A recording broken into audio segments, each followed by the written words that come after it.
I'm so glad that I was able to get a Marvel reference into this episode as well.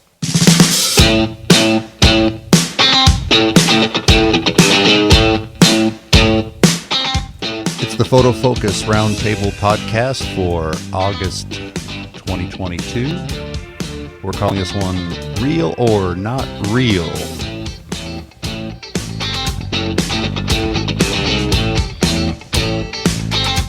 As always, I'm here with Rob Moroto from the Great White North, and this month we have our guest featured author from Photofocus, Mr. Ken Lee. But first, let's have Rob give us a quick rundown on our sponsor. Yes, of course. And our sponsor today is thanks to Photomatix from HDR Soft. And if anyone has followed me on anything, you'll know that HDR Soft's Photomatix is the program that we use all the time for all of our work. And honestly, I couldn't actually have a job or a life or a career without it. So thank you, Photomatix, for sponsoring this. And thank you for making, life work for me. That's where I started too with my photo career. Probably wouldn't. I started as a panoramic photographer, and HDR was key because you cannot, or at least back then, we could not light a whole 360 scene. But I just want to mention really quickly that Photomatix Pro 7 is coming pretty soon. We're playing around with the beta versions now, so that'll be coming out. If you've been interested in trying out HDR and or Photomatix, that'd be a good time coming up. And we're always here for questions about it because I'm a bit of an insider. Rob's a power user as well. All right. Yeah. Again, thanks, Photomatix. Let's bring in Mr. Ken Lee. Welcome, sir, from Los Angeles. Thank you very much. Good to be here. We're going to be talking about your article a little bit later, Ken, about light painting. Really great techniques that, besides making good photos, it's just a fun thing to do, right? Isn't that something, one of the reasons, just to spend a fun evening doing something creative that takes a little energy, a little bit different techniques? Well, I think it's the most actively creative form of photography I've ever been involved in. So Wow. It's just immensely fun. Hours turn into minutes, and it's great. Super creative. The most fun. Nice. All right. I like it. We're going to talk more about your article in a little while. We'd like to jump usually right into our first topic whenever we can. And this time, it's about time, Rob, right? Where we've been doing this all of 2022, and we have not really talked about artificial intelligence yet. Right? I find that a little weird for us. But I know sometimes it's like artificial intelligence. The only artificial intelligence that we have is us. It's like, are we really intelligent or are we just artificial? Are we in the Matrix? Yeah.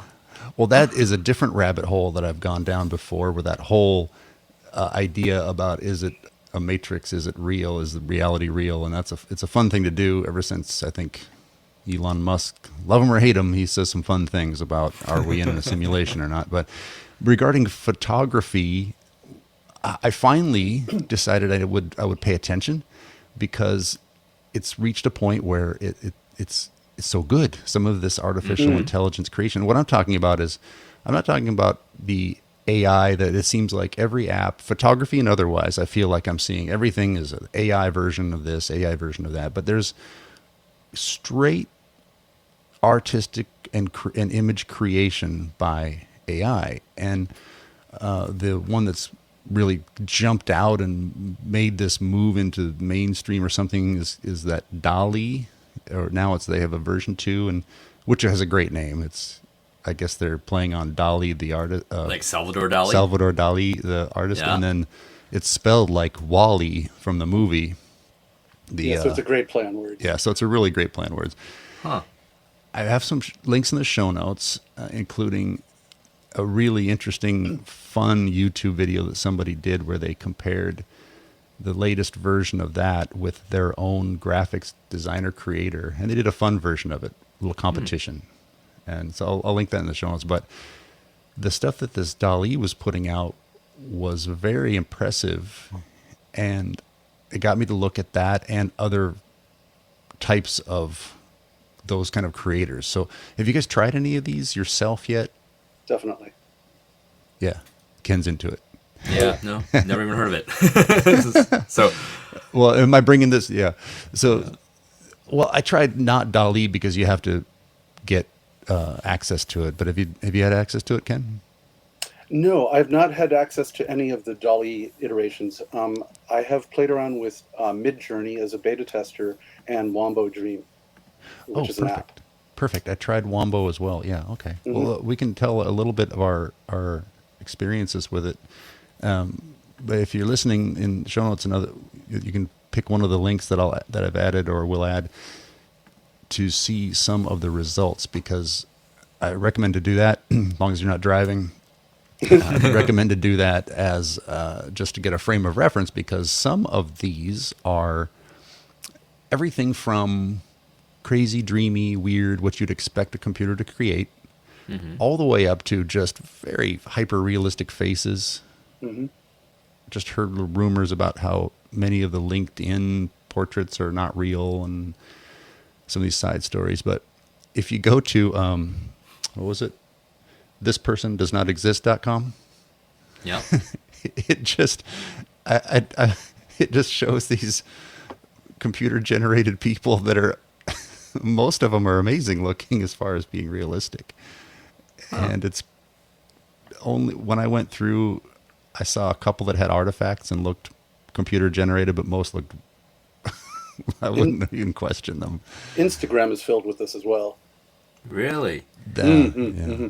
You know, it's funny. I'm so outdated. You know, the only thing that I've seen even close to that was my brother-in-law. He used a picture of Brad Pitt on his LinkedIn profile for years, and he just forgot about it. And somebody at work came up to him and was like, "You're not Brad Pitt, dude." That person does exist. Yes, he does. Well, if just for fun, I mean, again, it's easy to mess it up, right? These people don't, but it's really this person does not exist, and it just shows you one person at a time, and then you refresh it, it'll show you another person, and it does have some links to show how it's made, but then it just goes off into such technical land that I can't. It's interesting, but it's hard to keep up. Well, I think one of the interesting aspects of AI generated art is that it's suddenly become really accessible in the last year or so.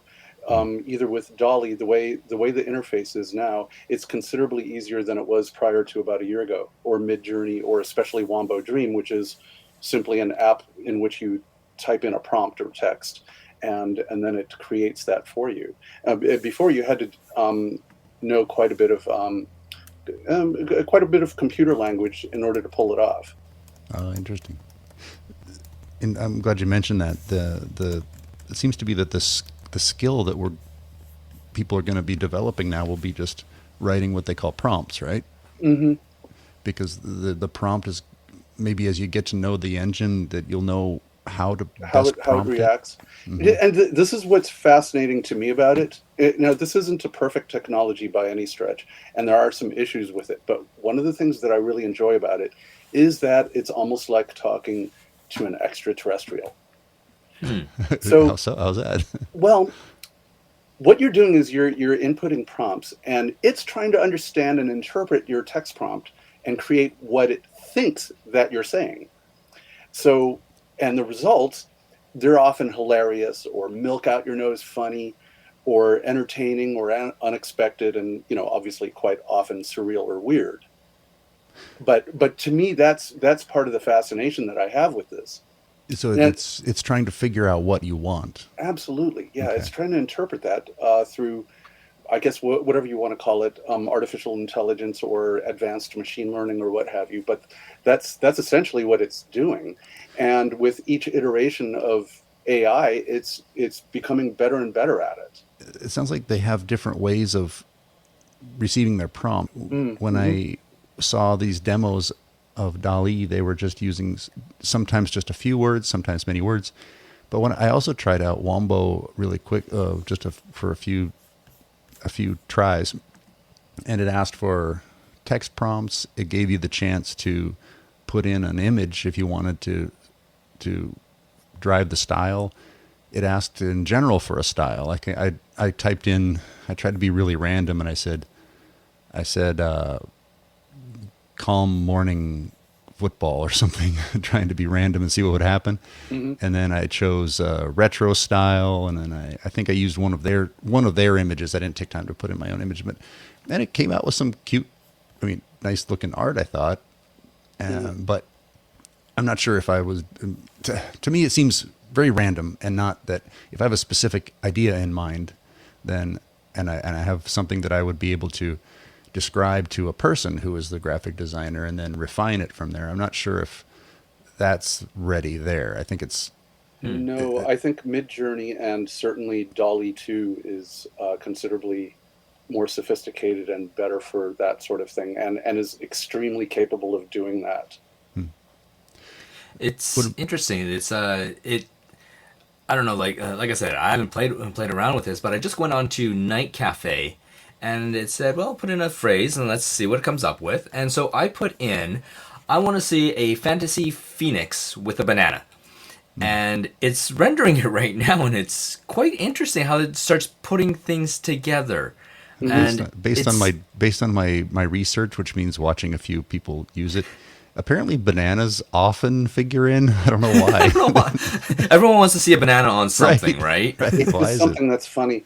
But what's also interesting is to put in a prompt in which you take something and put it in a different context. So, for example, something that's really fun that I did several months ago was to say, if the Beatles were goth. Ooh. And it renders a drawing of the Beatles in, looking like they came from the Sandman or something like this. Did you say goth, like the dark? Yeah, as in Gothic. Okay, not God. I thought you might have said if Beatles were God.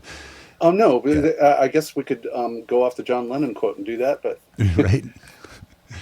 Well, for what it's worth, in Night Cafe, I put in 1980s style outfit with collars up and a mullet hairdo. There you go. And wow. I got something that doesn't even look. There's nothing really good about it. So you'd have to tweak the prompts or what have you. And, yeah. But I was trying to do it I was trying to be weird about it, and it. Yeah. So it's almost like, it's like when Apple first came out with Siri, and we were trying to say all these different things to see what Siri would come back with, right? I think we're at that stage now where instead of having a vocal prompt, it's now just it's visual. We're asking these engines to create something based on our prompts, and we're expecting something back, and it's amazing. Like, I'm just looking at some of these images of like style transfers. There's an image of an astronaut and the painting Starry Night, and they merge those together to come up with a really cool image as well. There's a whole sorts of interesting one. I like this post-apocalyptic Wonderland. It's neat to see that it's come this way on a visual sense. Like, I think everyone's already heard of like Google's predictive text, right? Like GPT-3, where the computers can actually talk back and forth to each other and have conversations. It's interesting to see that that's gone to this visual level now, and because let's face it, photography and all of this visual stuff is communication as well, just like words. So, do you think this is part of where we've been training these AIs, whether we know it or not, over the last some years? Like with people were telling me that these CAPTCHA things on when you sign in, where it says identify all the bridges in the photos or identify all the photos with sidewalks, or this is all training AIs apparently. That I don't know if that's true or if it's just urban myth, but is this something where this is where that data is going somehow and different from? Well, actually, AI is.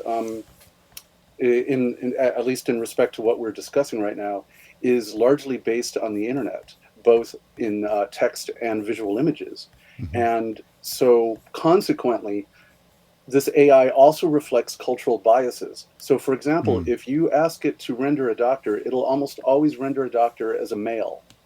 Right. Or if you say flight attendant, the flight attendant will almost always be female, because again, that's reflecting our biases as a society. So it does perpetuate stereotypes of groups of people, And so a lot of us perceive that as an issue. Yeah, I read something about that too, and the thing I found, the very small distinction I would make is that, especially in the two things that you said, doctors and flight attendants, is that, okay, I'm in my 50s now, so I've been around long enough to know, or have like that old man, well, I don't know, when I was younger, this was true. And historically, those things have been more true, and they're changing pretty fast in both of those cases. Like, for sure, my doctors for the last several years have been mostly women, and we all see that the change, like when you fly, it's men and women both on flight attendants. But that's in the grand scheme of things, that's pretty recent. I mean, grand scheme meaning over, say, hundreds of years or something. Right. So it's actually reflecting our bias from a little while ago, right? Like, it's behind. Is it behind somehow? Right. And sometimes it can be quite accurate, because remember, it's taking the aggregate from the internet, which reflects quite a lot of, different thought from different people, but going back perhaps hundreds of years, even though the internet's obviously not that old, but the thought behind it is. So this really can reflect cultural biases, and some of them can be quite accurate, and you'd say, okay, that's pretty good. And some of them could be, for example, perhaps, I can't think of an example, but it could be racially insensitive. Mm-hmm. Yeah. So I'm sure it can be too. Yeah. Well, it's a computer who, the kind of, the computer doesn't care, right? They're not going to, no, the not computer's not going to say or not say something because it is or isn't politically correct, or however we were putting that. But I wanted to think about, I was just thinking this through as we were talking, where I would place the birth of the internet, I mean, in reality for most of us in the early 90s, right? Mm-hmm. And so, I mean, I know it was there before and all that. I don't want to get in that discussion, but most of us started using it in the early 90s, I would say. So those biases, or so to speak, let's not even call them that. Let's just call them norms or something, or just the data, the numbers of, since we used that example of male doctors versus female doctors, I would say that it's been exploding, the number more female doctors since then. I would say it's changed a lot. When I was a kid, I would say that the male doctor was true, and almost always. That's in the 80s. So I guess I'm just thinking that through, where the norms in AI are not up to date, is what I'm kind of sensing. No, probably not. And it would be, probably, I don't know. I mean, I suppose you could get upset at its renderings and such, but you'd have to essentially get upset at society as a whole, rather than the AI. And it does. I'm going to go off in a slight tangent here. With art, that might be one issue, but where AI really falls apart is, for example, we have self-driving cars, right? Mm-hmm. And one of the issues that they have with self-driving cars right now is that, for whatever reason, it doesn't recognize someone with dark skin nearly as effectively as it does someone with light skin. And this can obviously cause quite a lot of accidents and what have you. So this is an example of where a cultural bias can really come back to bite everyone in the you-know-what. Mm-hmm. Oh, you're saying the self-driving cars, say, like you're talking about like a pedestrian outside the car? Indeed. Is what okay. Oh, yeah. Interesting. No, and it's also interesting to see, because with a lot of this AI stuff, because it's all about the inputs, right? And if we look back, our society is evolving and changing and progressing at that progression is creating content right now. Whereas with AI, because they've already consumed content, they have a lot more consumed content of the past, of our history. But it can't differentiate between, or it can, but it has so much more past literature, past historical references, and what did humans do back in the 50s, the 40s, the 60s. They have a lot more data on that than they do as to what people do right now on this progressive edge that we're on. And so it will take the prompts more from the history than it does from current stuff. And so the AI will change, I'm hoping, to be more progressive, but for now, they are relying on doing things the old way, right? And Maybe I think that's where you're absolutely right. That's where the problems are, and just it hasn't been able to progress as quickly as we do. Now, just getting back to this whole thing, I tried another one with Night Cafe called Vegetarian Wolves on a Bicycle. And it's good. It's a picture of two wolves that are in front of a vegetarian cafe, and it looks like they're stomping on like, you know how bicycles fall over, and it looks like they're like playing on bicycles that they've just knocked over. So it's be sure really, to be sure to save or screen capture these so we can put them in the show notes and stuff. We'll have an interesting post. We'll have Ken's images in the post, and then we'll have a bunch of weird AI stuff in the post. I think it's brilliant. Yeah. Well, let me. I just wanted to say one thing before we get changed. Is perhaps this will be a good thing. The AI will be. It's a computer. It doesn't have emotions. It doesn't care about being nice or not nice. So maybe we can look at those things and say, "Yep, that's a reflection of us in a way," and it's just non-emotional.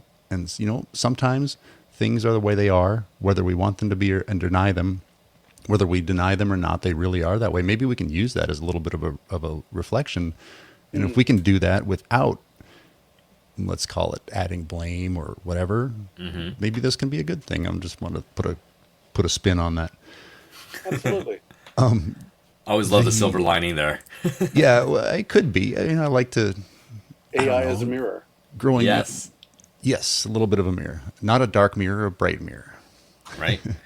It shows us how far we have come because it shows us where we have come from. Yeah.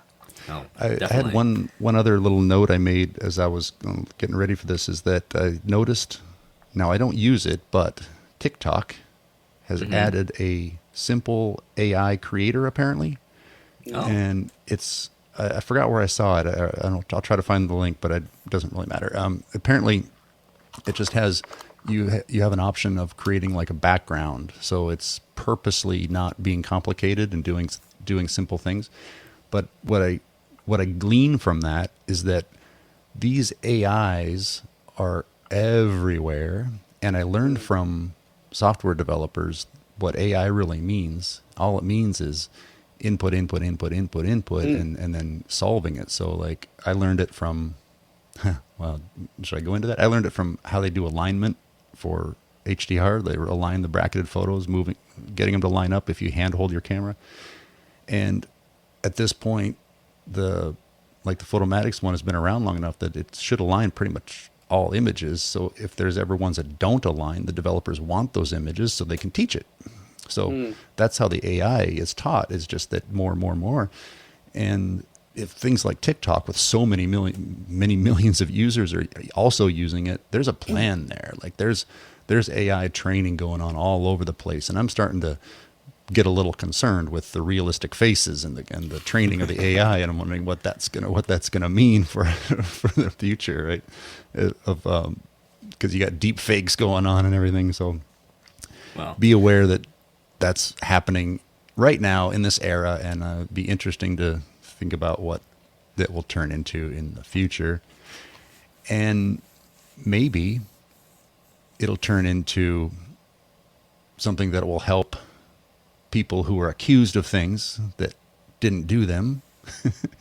I pulled up, we can just have a really bit of we can have a little intermezzo discussion about this. I know it's not a news story, but it came across my radar about this guy. This is late last year. Yeah. Okay, I know what you're going to. Pulled off an airplane because somebody, now I'm going to put in my own little editorial here. Some idiot apparently said that he had bombs, and when all he had was a vintage camera and an iPhone, and it caused such a stir, they arrested him until they found that he didn't have anything except those things and apparently a skateboard. And so they really messed with people's psyche about super quick landing and getting everybody off the plane, and that's going to cause probably heart attacks, I don't know. And then this guy got got treated pretty badly and thrown in the detained for a while, which is worse than it sounds, trust me. And then when they found out there's nothing there, they just dropped him off in the middle of the night, apparently at a taxi stand, according to the thing I read. So this was because somebody saw a vintage camera, and it reminded me of me going through TSA the last many years and being hassled because I have a whole bunch of camera gear. Mm-hmm.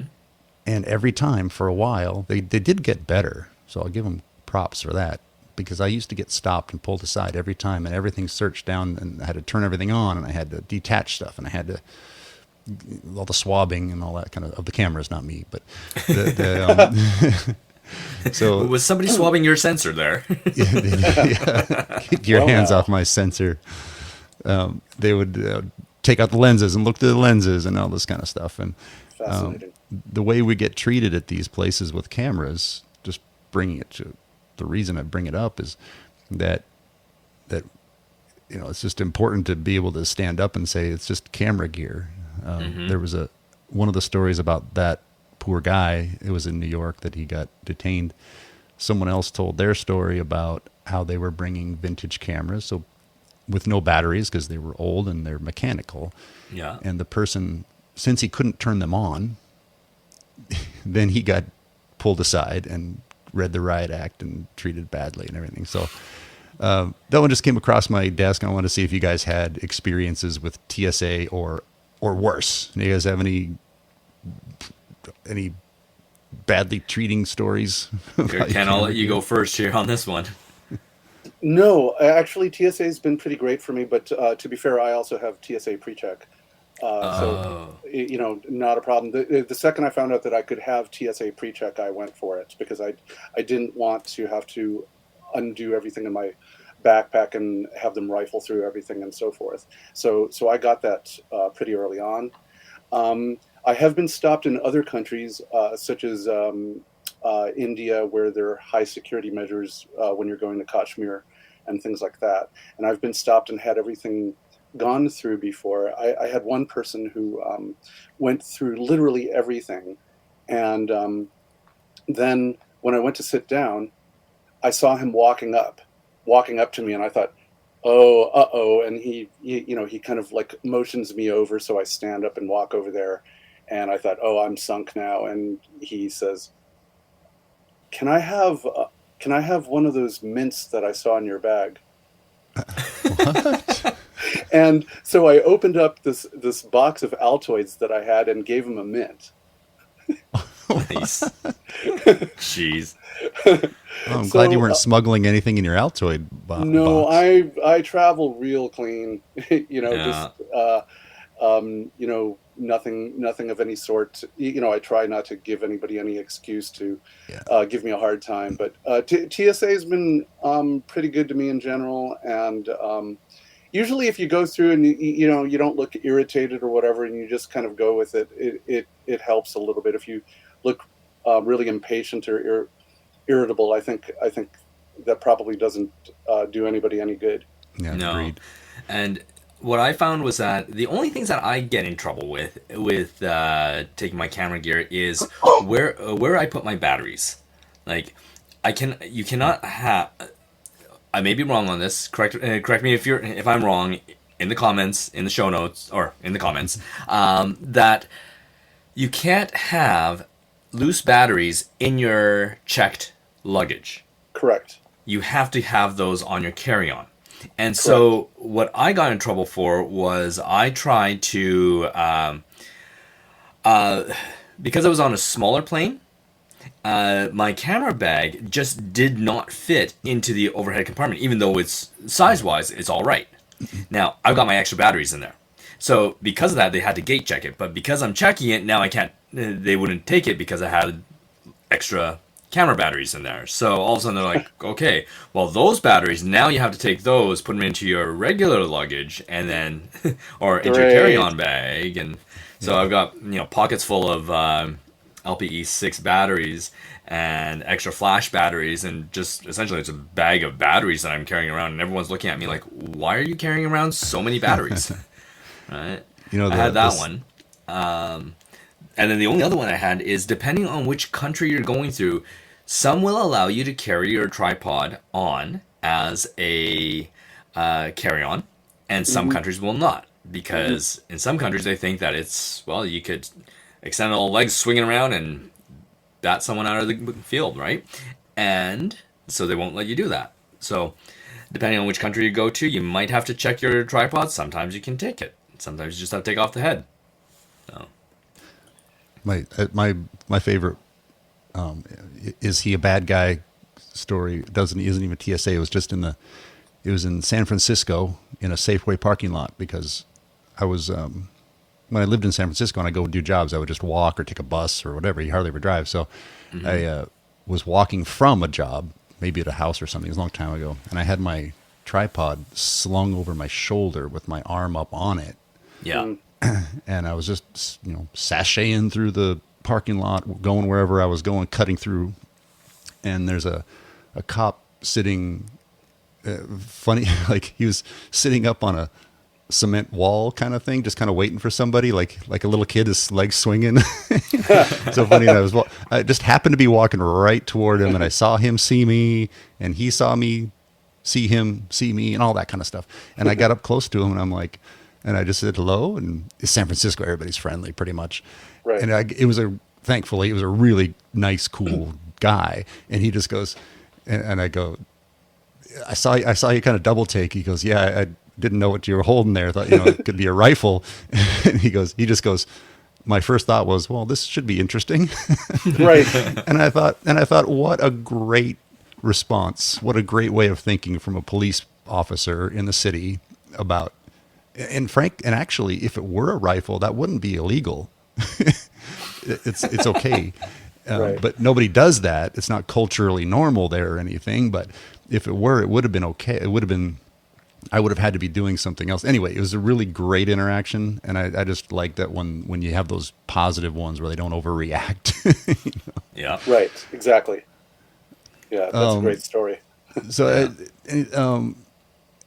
what did I want? I felt like I wanted to say one other thing about that poor guy the vintage camera guy. Yeah, that just if you're not the photographer, just give people the benefit of the doubt sometimes. And I think this person that caused the ruckus, hey, it's just taken from the story I read. I don't know the person, of course, but it sounded like that person was having a bad day or a bad time, and took something that shouldn't have been scary and overreacted. Is really, I always find that when people do things that sound crazy, or if they've been really mean to me in whatever situation I'm in, it's usually because something else is going wrong, some other area, and I'm probably the same way. Like I probably react differently. So. Right, and a lot of times we can diffuse the situation by just being nice and just kind of calming the situation down, whatever that is, whether it's an interaction with another passenger, another person, another police person,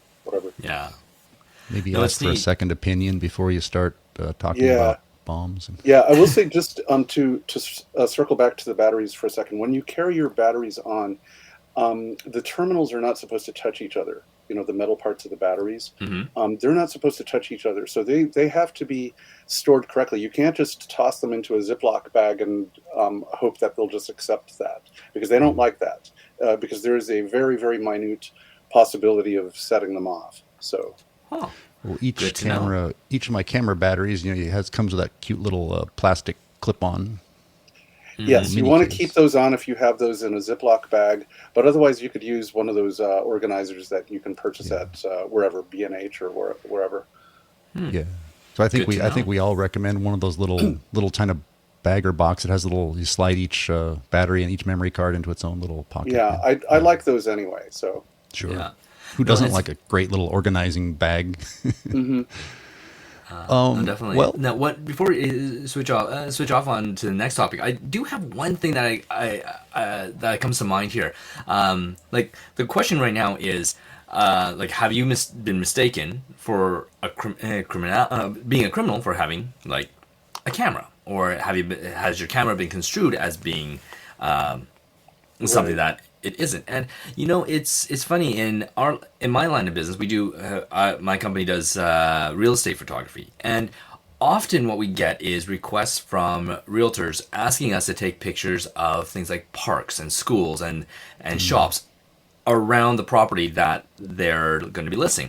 And so we do this, and it's interesting, like getting back to the whole, like our topic before about stereotypes, we have this issue where, depending on which photographer I send, we will get hassled. Like Right.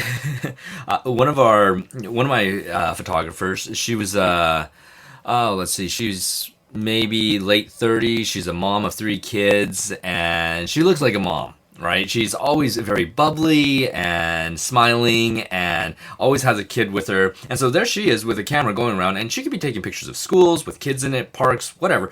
Nobody ever hassles her because Right. she's the mom.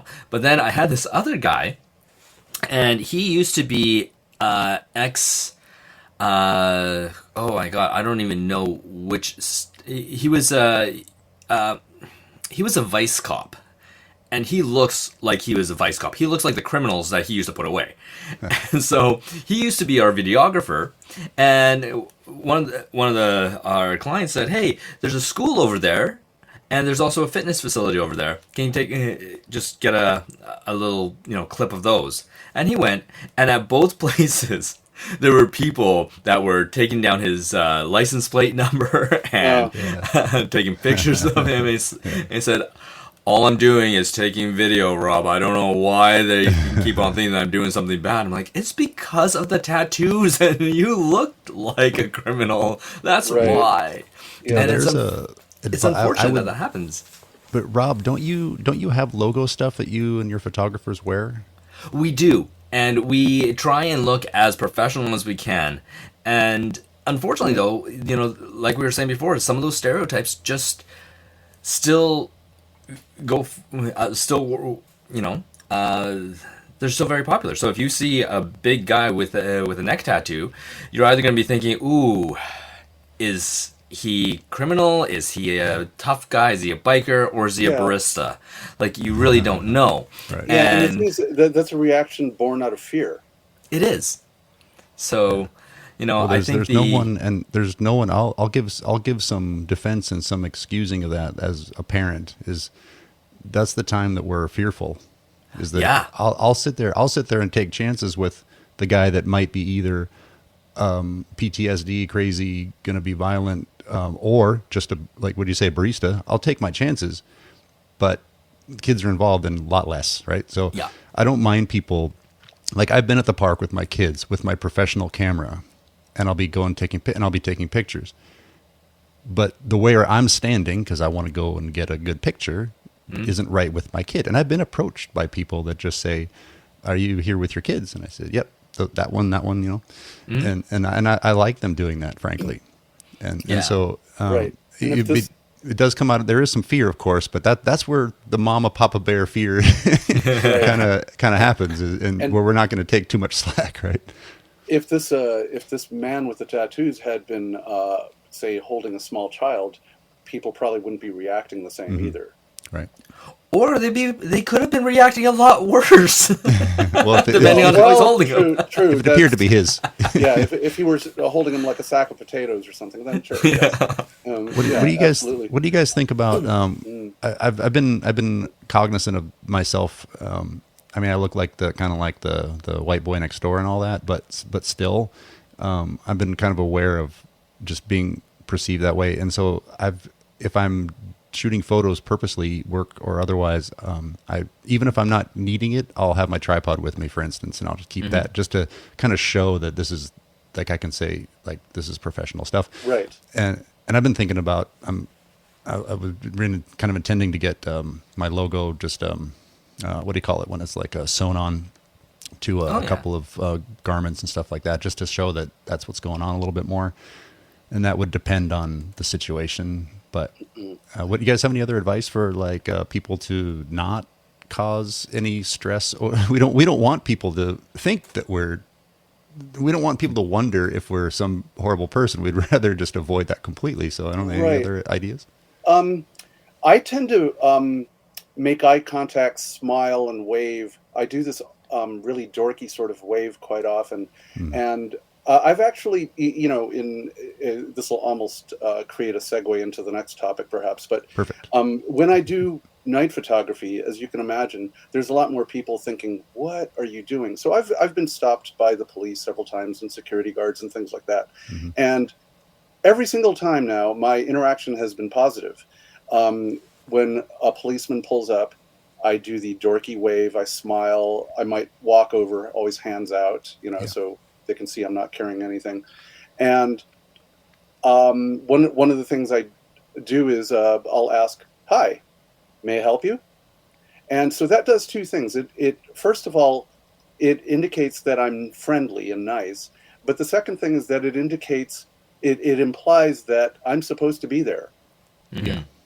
Yeah. So I frequently engage people in this sort of manner, and I find that it helps. I really haven't been hassled a lot. In this case of security officers, I've been, very politely asked to leave occasionally, after which I do. Why argue with someone? Whether they're right or wrong, it doesn't matter. I just leave. So the other when thing you're I'll asked to leave, when I'm asked to leave, I try to use the strategy of, by the time I'm asked to leave, I'm already done, is usually what I try to do.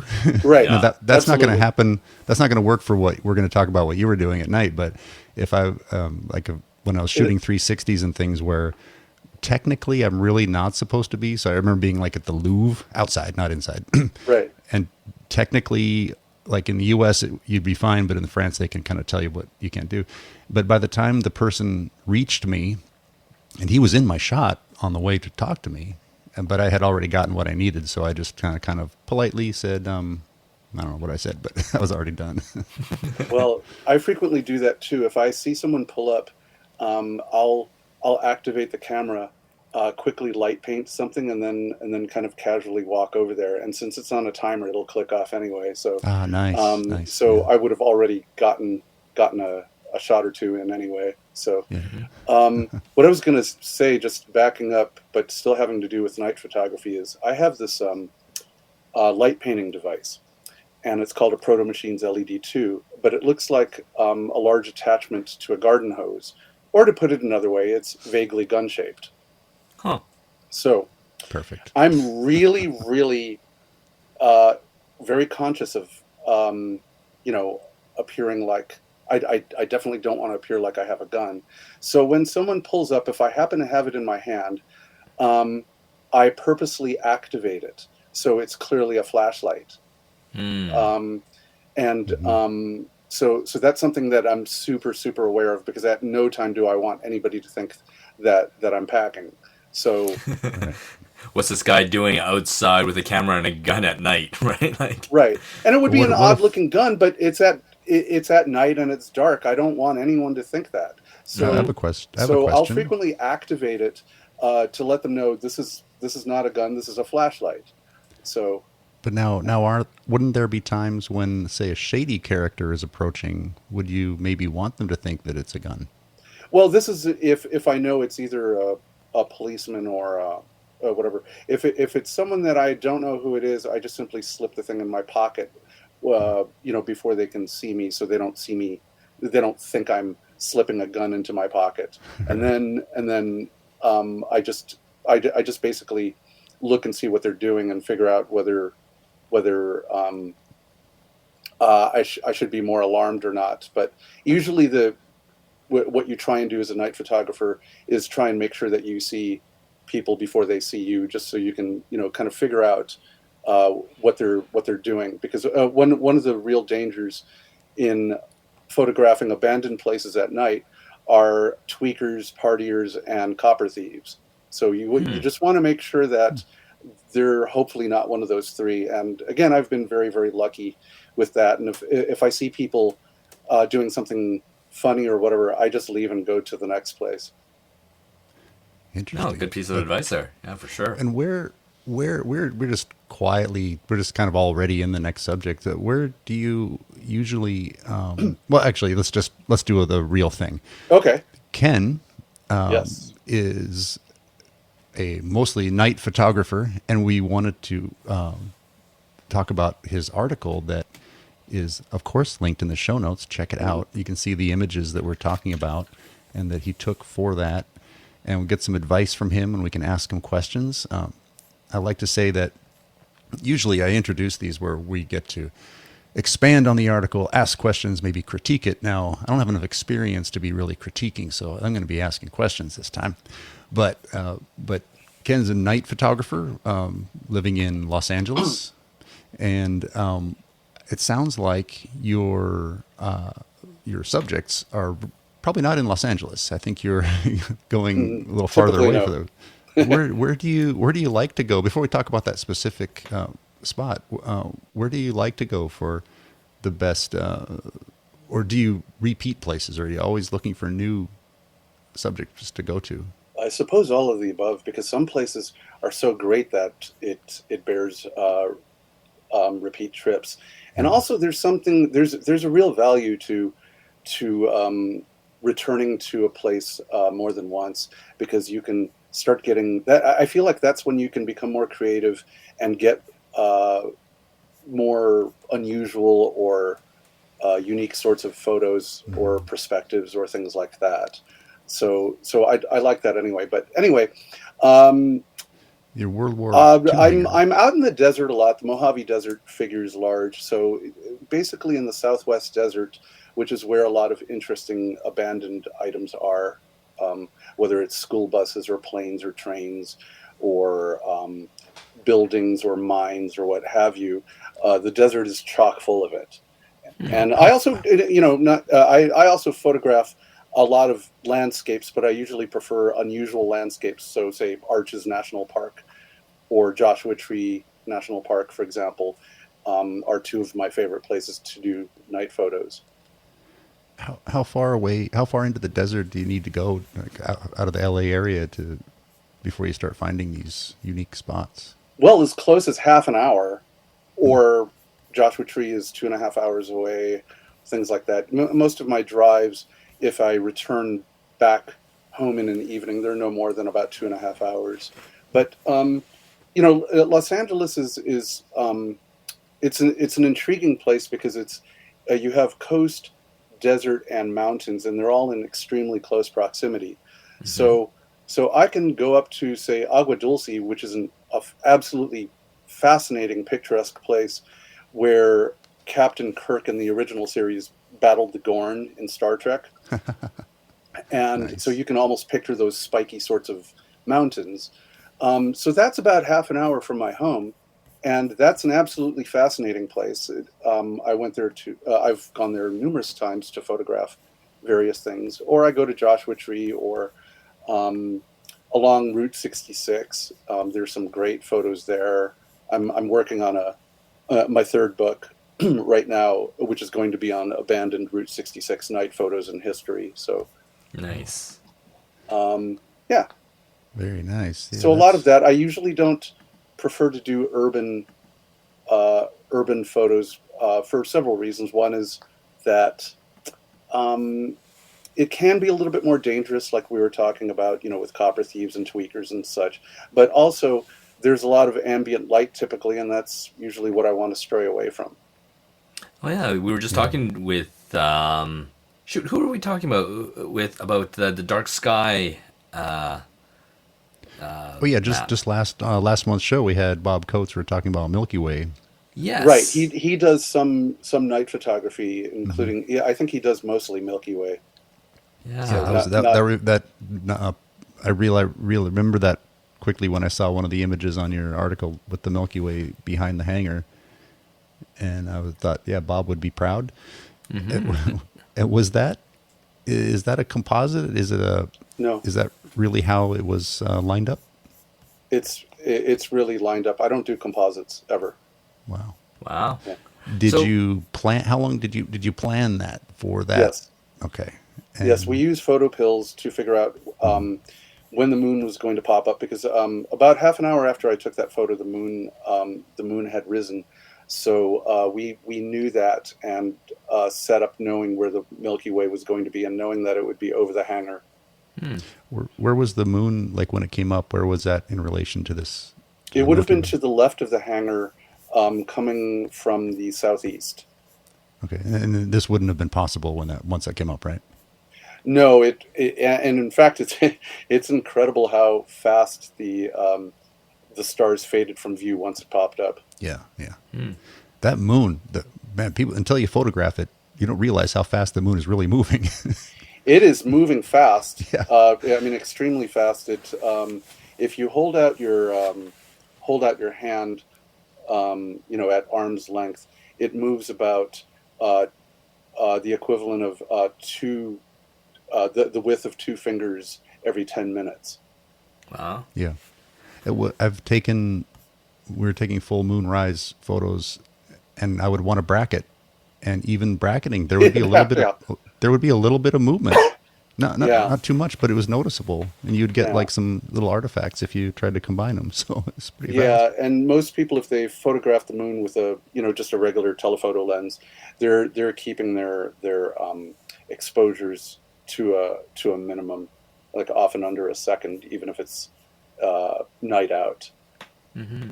So that's one of the challenges is you have to have a fast enough shutter speed because it is moving, and if you don't, is that what you mean? Mm-hmm. Exactly. Yeah. Because if you're zoomed in at whatever it is, 400 millimeters or what have you, that moon is moving in a hurry.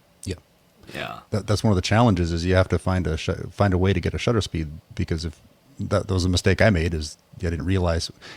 We don't realize until you photograph it. You don't realize how fast it's moving, and you also don't realize how bright it really is, because when you try to take a shot of it, you really have to have a pretty fast shutter speed to get the brightness of the moon. And then if you want to have a foreground, then that's the challenge, because you can't really have both. So. And even with Bob, I believe you guys were talking about how quickly you have to photograph even something like the Milky Way with a ultra wide angle lens. Even with an ultra wide angle lens where you're not zoomed in, you still generally have to keep it under 20 seconds. Yeah. That conversation is one of those that helped keep me humble, because I haven't really done much. I haven't done anything serious about the Milky Way, and so I had to actually stop and think about the math. We talked about the math and everything, and my brain sort of locked up for a second. It made sense afterward when I thought about it.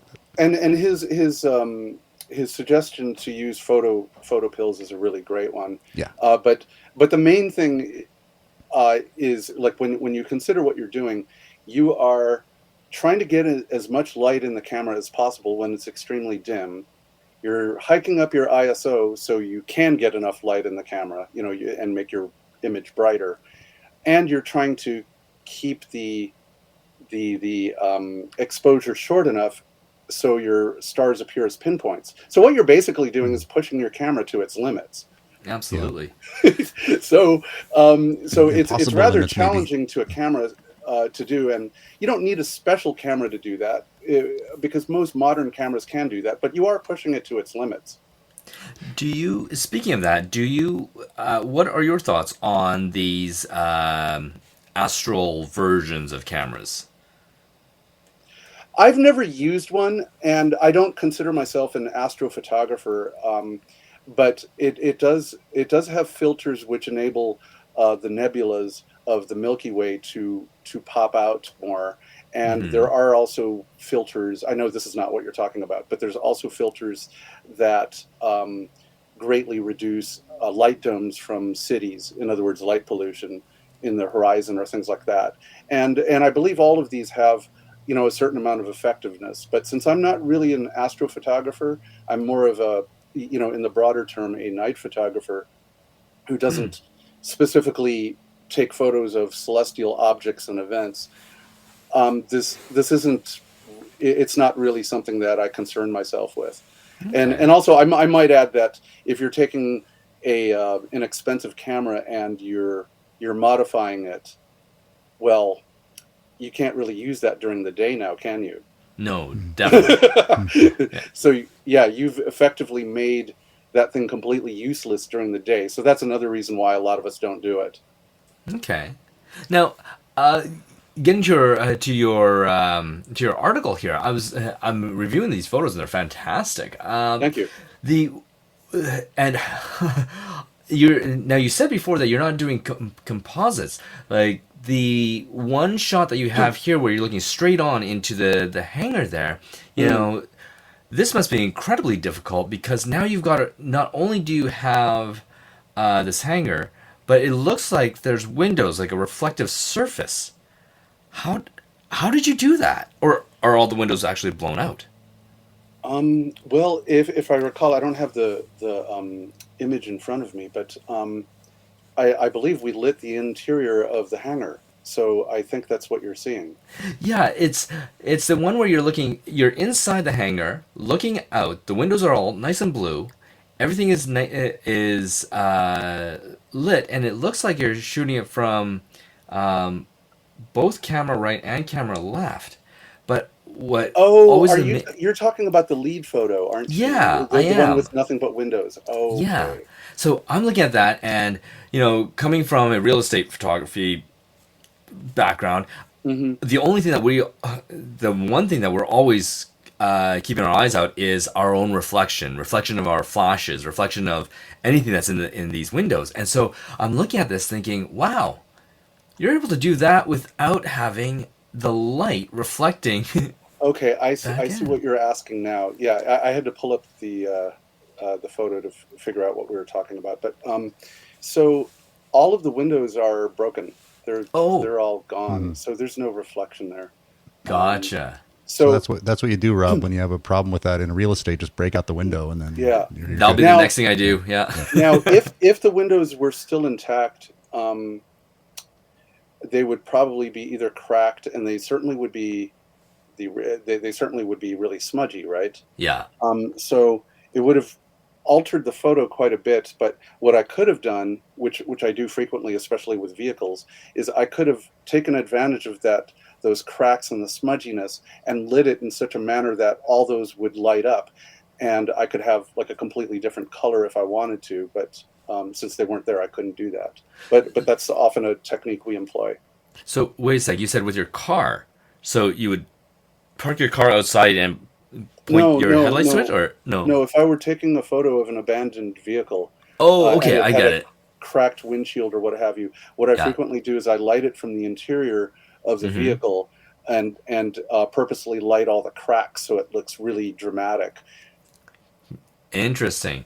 Now, in no, that's interesting. So when you're doing that, is that a different type of light that you're using, not the light gun, or is it a? No, I use that for everything.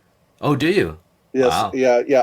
All of my, with very few exceptions, everything I do is used with the proto machines, the handheld light, Mm-hmm. and it's all always handheld with very few exceptions. Wow. You know, Wow. I've literally taken thousands of photos, and I think I might only have 5 or 10 that in which I used a stationary light. Huh. Interesting. Interesting. And it must be interesting, like looking at your other image here. There's one where you've got a very, very wide angle lens, Mm. and you are inside the hangar, and you've lit it up with a red light. Oh yeah. And there's a certain part where it's like this.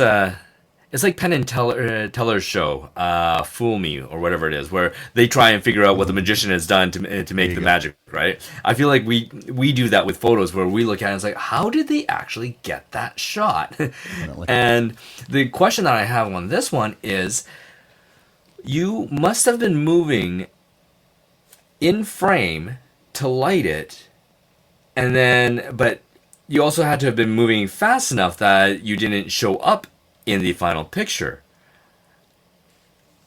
So, oh, Ken, I think you're actually muted Oh, I here. think you're muted. Yeah. Okay. Weird. Huh. Yeah. And anyway, that's a great question. And so this is one of the most commonly asked questions, actually. So you are correct. I am moving throughout the frame, and I am not showing up. So generally speaking, in a long exposure photo, and this one is, I'm going to guess it's a couple of minutes, hard to know, but this one um, involves me wearing dark clothing and moving throughout and shielding the light from shining directly into the lens, which obviously I don't want to do because it'll show up as spots of light. The other thing I should mention is that um, if I don't shine the light on me directly, and I don't stand still for more than 10% of the total length of exposure, I won't register as an image. And even when I do register, it's typically, it would start off as a sort of a dark smudge. That's what it would look like. It wouldn't necessarily look like a human. But taking full advantage of this sort of quality that you don't register for about until it goes over 10%. It enables us to do a lot of things and get away with a lot of things for lighting. And that's one of the advantages of using a handheld light, is that I can move around and do very complex angles and light from many different angles, and it still looks, it looks great. I can do far more sophisticated things than if I were using stands. Ken, are you using, as far as the camera itself, are you using a mirrorless that has one of these long exposure modes? You can see what's happening as it goes, or are you doing SLR? Oh, like Olympus? No, I would love to get a hold of that sort of tech, but actually I'm using really low tech sorts of things, comparatively speaking.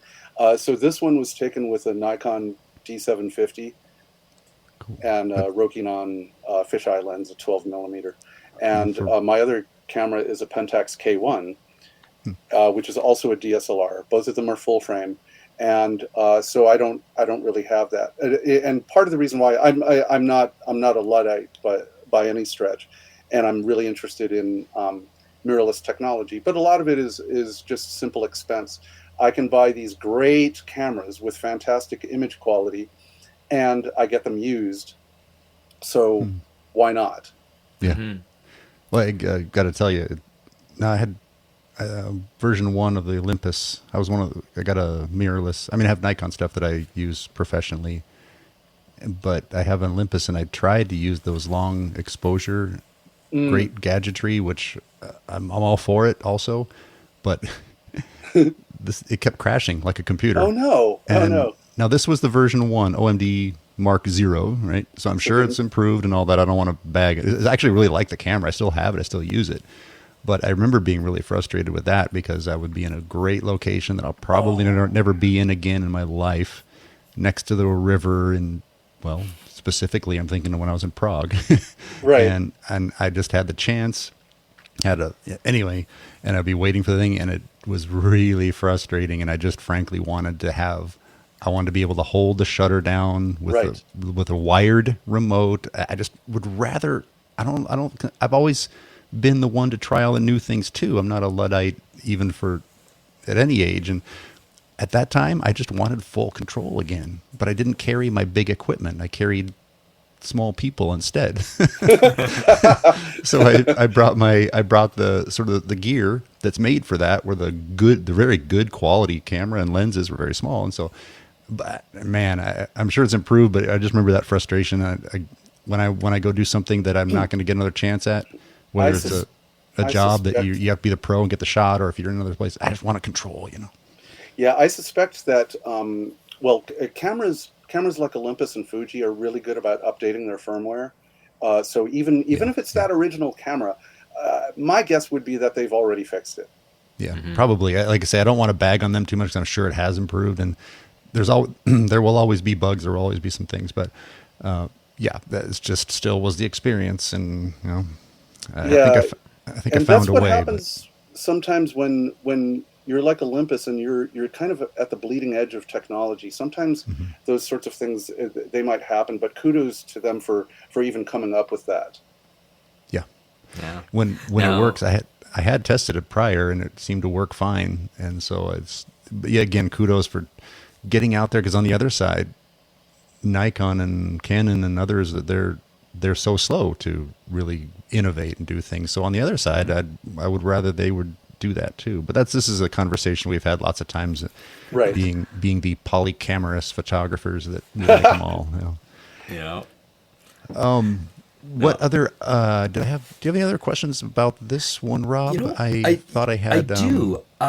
So now, when we were first talking about this topic of light painting, I automatically started thinking of the people that do light painting the other way, where they're almost like they're light drawing, where it's the people that have the lights and they start making words in the images, or where people are burning what was it, the metal sponge, steel wool. steel wool, Yeah. and they spin that. I thought that we would be going into some of that, but have you done any of that, or what are your thoughts on that kind of light painting or light artistry? So first of all, I absolutely love it, and a lot of us night photographers refer to that as light drawing or Okay. light writing. Mm-hmm. And whereas what we're doing just to differentiate, and I realize this is all semantics, but that's part of the fun. What I'm doing is illuminating an object, Mm-hmm. whether that's a tree or a building or what have you. I'm literally pretending like my flashlight is a paintbrush, and I'm painting on the light. And so that's why we call it light painting as opposed to light drawing or light writing. Oh, okay. And so that's the differentiation. But what people do is they sort of use the phrase light painting as a catch-all phrase to include all of this, whereas we as night photographers will often differentiate between them so we can be a little bit more accurate in our descriptions.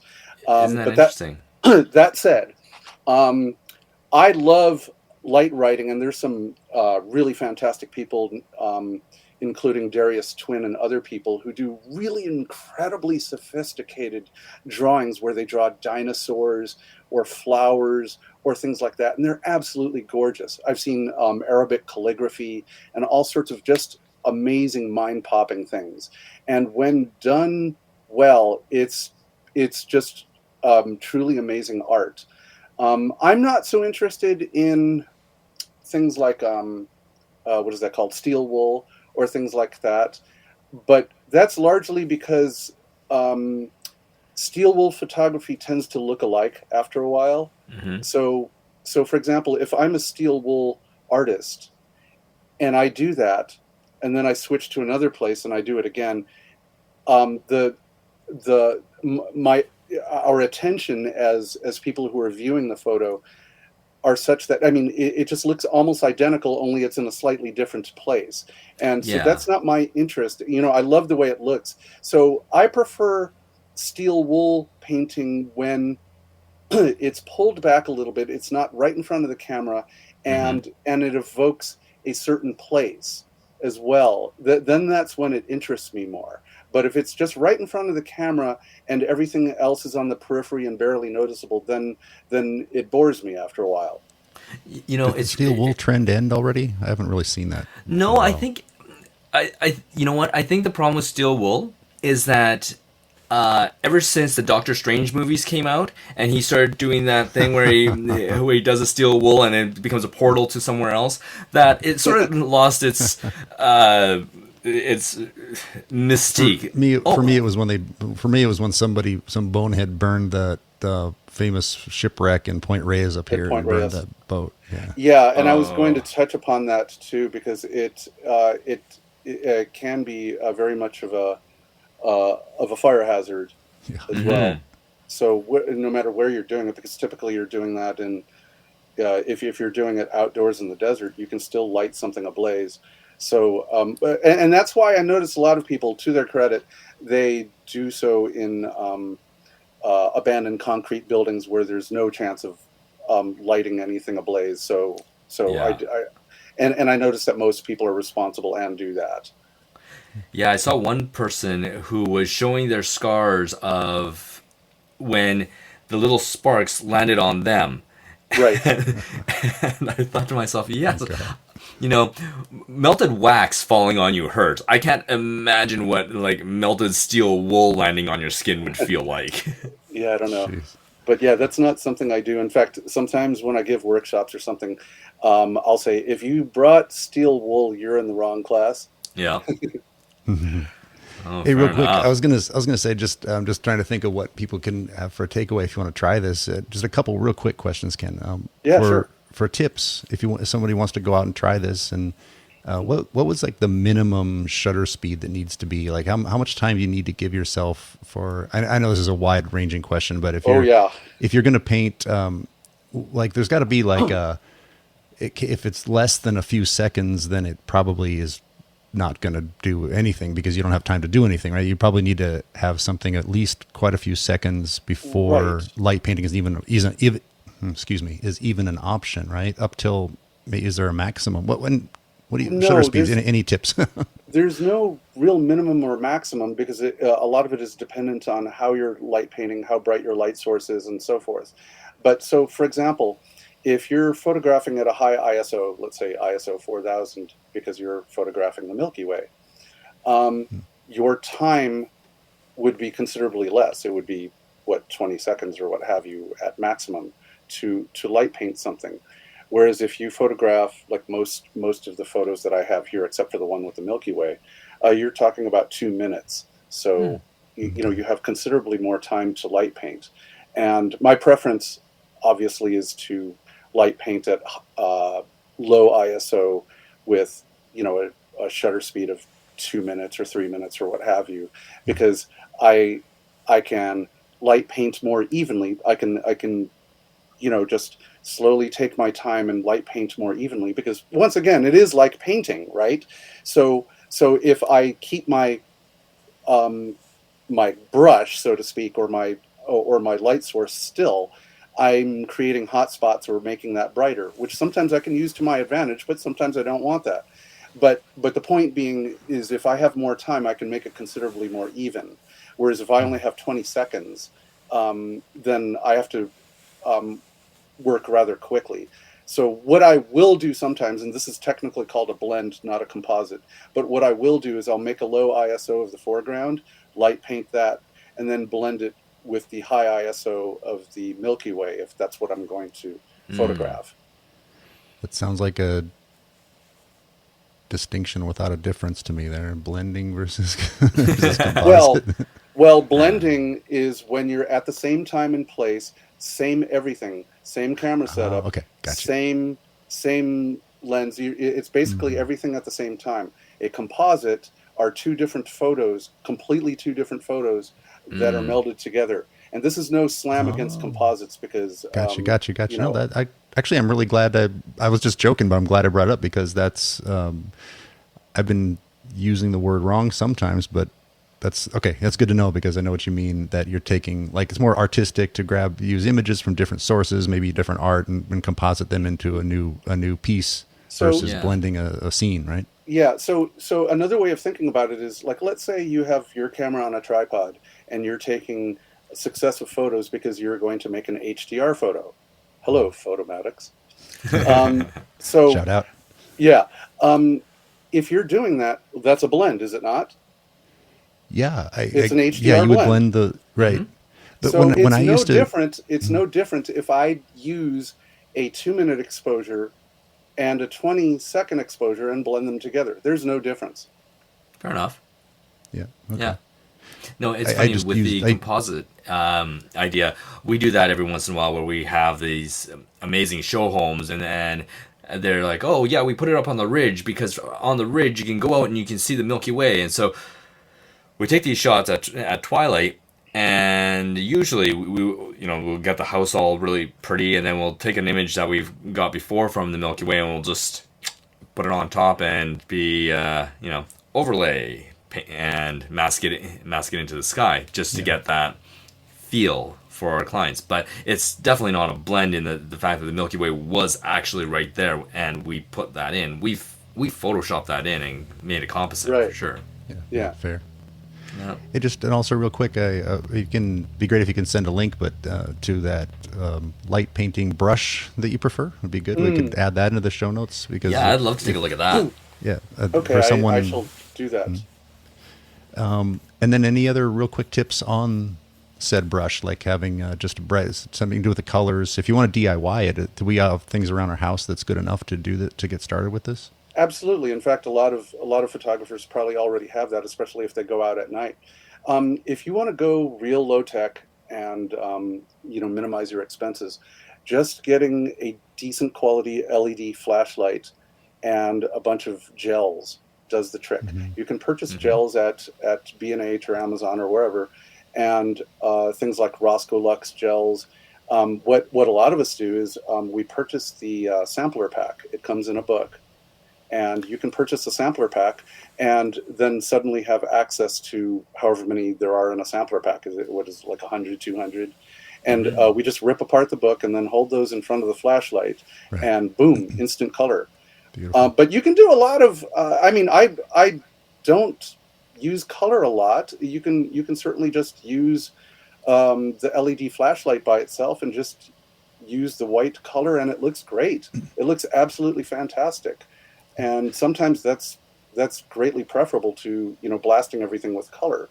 So for $30, $40, you can have a fantastic light painting device.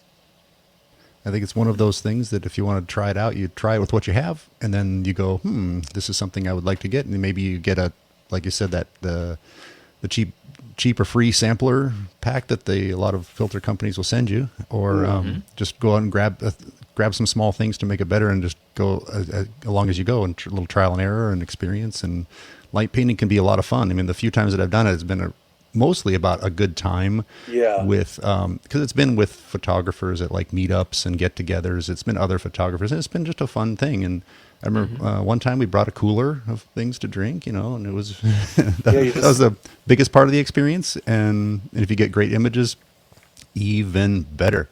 It's really a lot of fun. No, let's start to wrap up here. We started the show just kind of relaxed and friendly. I didn't even mention my name is Ron Pepper. You can find me at ronpepper.com. For the things I do, Rob Moroto from Canada, robmoroto.com, the things that he does. Rob, do you want to tell everyone a little more about where to find you and what you're up to in the near future?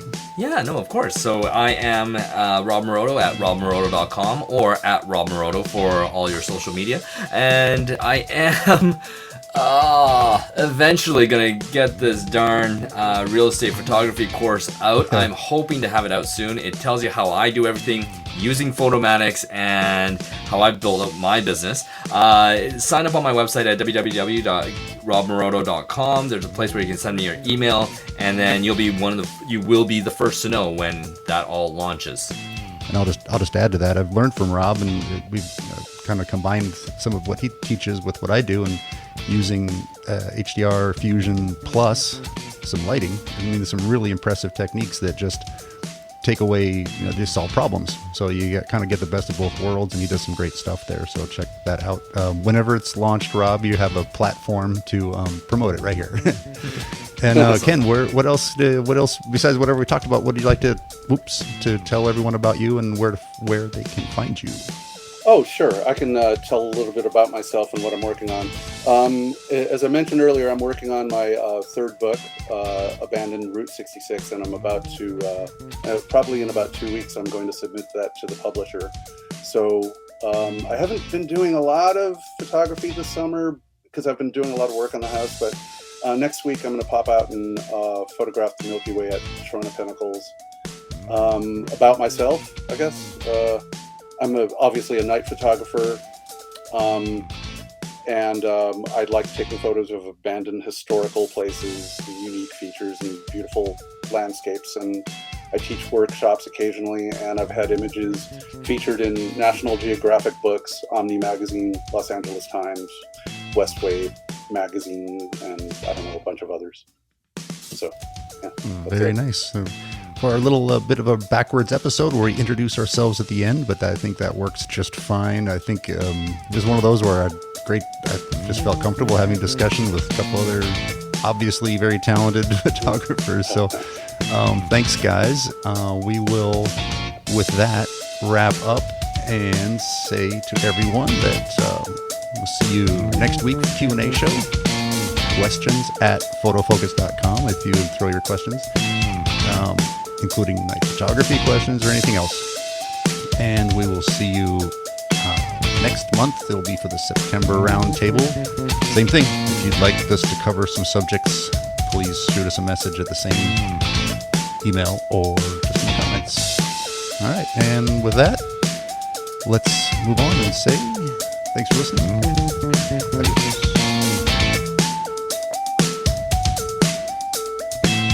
It's almost like talking to an extraterrestrial. I want to see a fantasy phoenix with a banana. Apparently bananas often figure in. I don't know why. I don't know why.